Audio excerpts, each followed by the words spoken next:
the Denver Nuggets at the Minnesota Timberwolves. Nuggets laying 2, total at 222. Tip off at 9:30 Eastern. The Nuggets lead this series 2-0, and the reason I was stressed was because I had a parlay on the over and the Nuggets to cover the 8.5-point spread. It hit, thank goodness, and I cashed in my ticket. But now they go to Minnesota. It's a different ball game because Denver has been phenomenal at home. On the road, not as much. This could be a good spot for the Timberwolves, who look to get a major Game 3 win. The NBA playoffs, they're tough. If you lose 3, the likelihood of you coming back, it's pretty much none. It's never happened before. Andy Lang, from a player prop perspective or a prop market perspective, what should we be looking at tonight out in Minnesota? Well, a couple of, I don't want to say obscure ones, but Jokic to have a triple double is now plus 200 because he did not have one in the first 2 games. And the first game was a complete blowout. So he played limited minutes, didn't even come close. Last game, he was 1 rebound and 1 assist away. So just a couple plays away from having a triple double. So books are looking at it, say he's 0 for 2 for having a triple double. But I mean, this guy's a triple double machine. So you would expect the Timberwolves to be playing with a little bit more intensity here at home. I think there's value in Jokic plus 200. I did notice the books have Karl Anthony Towns on his turnovers, which most people don't look at the turnovers category. They have him at 2.5. He's had 4 in game 1 and 5 in game 2. So he's playing a ton of minutes. The defense has gotten around him. He's sloppy with the ball. I would say the 2.5 turnovers is pretty good. And unfortunately, I think the books have caught up on Jamal Murray. I would caution people about taking Jamal Murray over his points, rebounds, and assists, and even his points. It's one of the props I thought the books have almost overcompensated with. There were some stats out about how good Jamal Murray is in the playoffs compared to the regular season. And it's coming off of a huge game, and they have his points at 22.5. They have his points, rebounds, and assists well over 30. So I know he's coming off a 40-point game. I would caution everybody to immediately jump on Jamal Murray. But I do have a Jamal Murray prop for a best bet in the show that I'll get to in a little bit. But I would look at Jokic, a little sprinkle on the triple-double, and Karl Anthony Towns over 2.5 turnovers.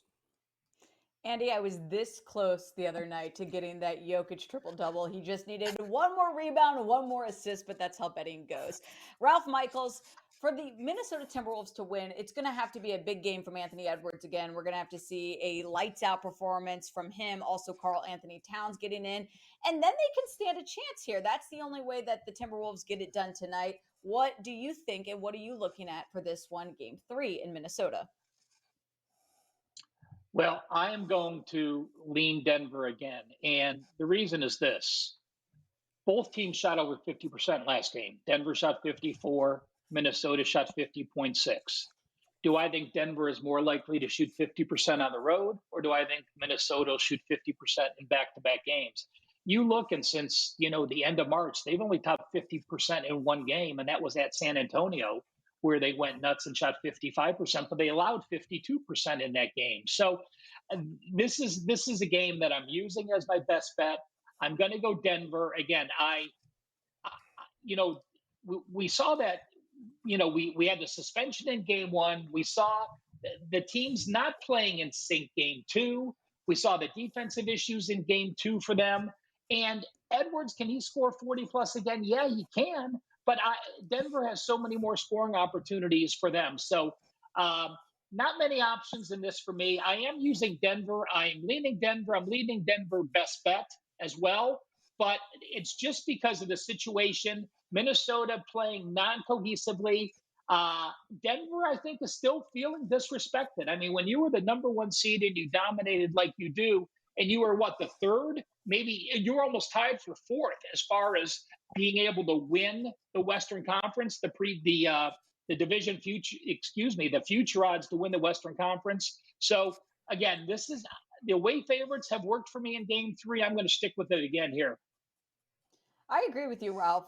One thing that makes me worry a little bit is that the Denver Nuggets, the 2 times they played Minnesota on the road, they lost those games, and now they look to do it again in a game where the motivation is clearly there for the Wolves.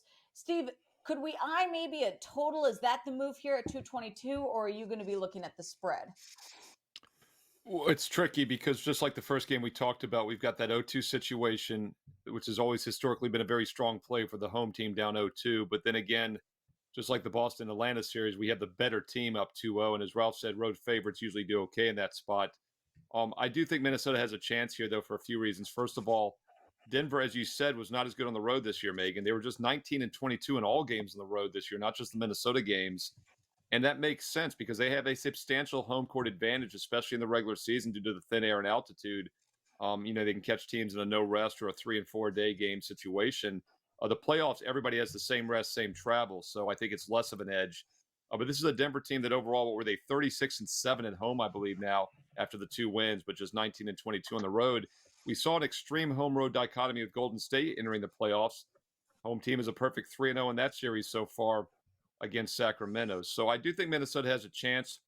If you're going to play them, though, I think the better angle is first quarter or first half. As we've established, that's where the teams do best down 0-2 in game 3. And as Ralph mentioned, the odds makers have done a good job compensating for that. And I pointed this out for several years now. It's insane to see first half lines and first quarter lines higher than the full game line.